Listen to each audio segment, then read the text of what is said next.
Hello everyone. Let us discuss about personal beliefs about teaching and learning. As educators, our practice is informed by the beliefs and personal theories that we hold about teaching, learning and knowledge. So basically, when we think about our practices as educators, it is an influence of all those three aspects. That is, our beliefs and personal theories about how we think teaching is and what we think teaching is, what is learning, and what is knowledge. So beliefs about how we come to know what it means to be a teacher, or how students learn, constitute our own philosophies, which are reflected in and guide our practice.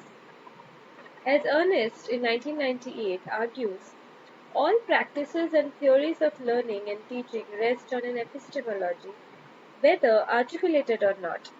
If, for example, if we see knowledge as a commodity that is typically transferred or transmitted from one person to the another, then our practice as teachers will likely reflect this belief.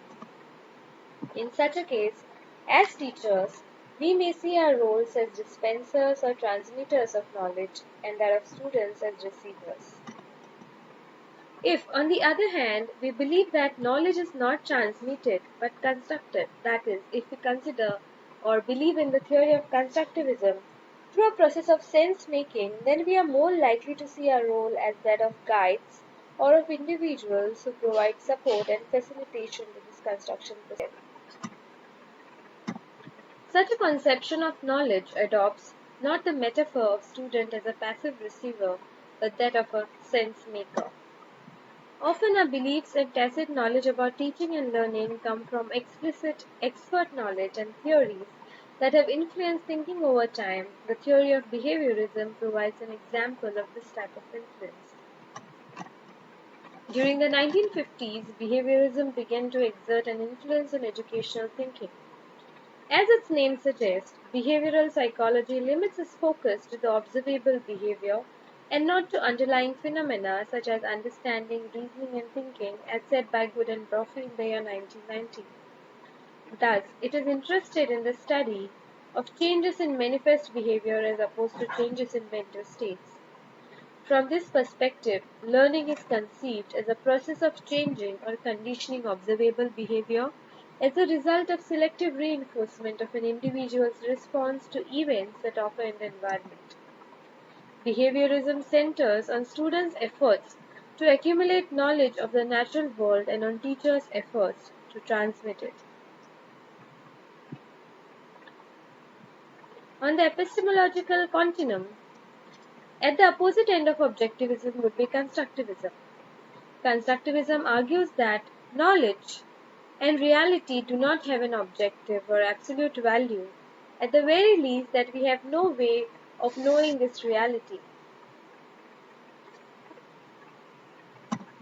When von Glasefields in 1995 indicates in relation to the concept of reality, it is made up of the network of things and relationships that we rely on in our living and on which we believe others rely on too.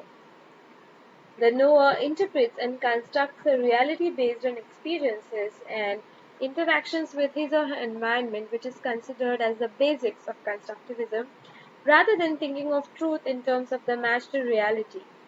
Von Lagerfeld focuses instead on the notion of viability. To the constructivist concept, models, theories, and so on are viable if they provide adequate in the context in which they are created.